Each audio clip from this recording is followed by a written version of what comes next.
Guys, ganito sabi ng Ilocano ng asawa ko. Hatiin sa gitna, then toothbrush mo, sisimutin natin guys. Sisimutin natin. Kasi sabi niya, sayang daw. Tama naman siya eh. Sisimutin natin. Kasi magagamit pa ito. Kahit huling toothbrush mo sa isang simot, pwede na. Para tipid daw sa ekonomiya.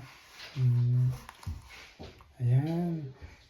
Sisimutin natin guys. Ayusin natin ng simot. Ayan o. Pwede pa natin ito, itapon naman natin. Tapos ito naman isa. Ayan. Sisimutin lang natin guys. Masunurin tayo sa asawa eh. Ayan.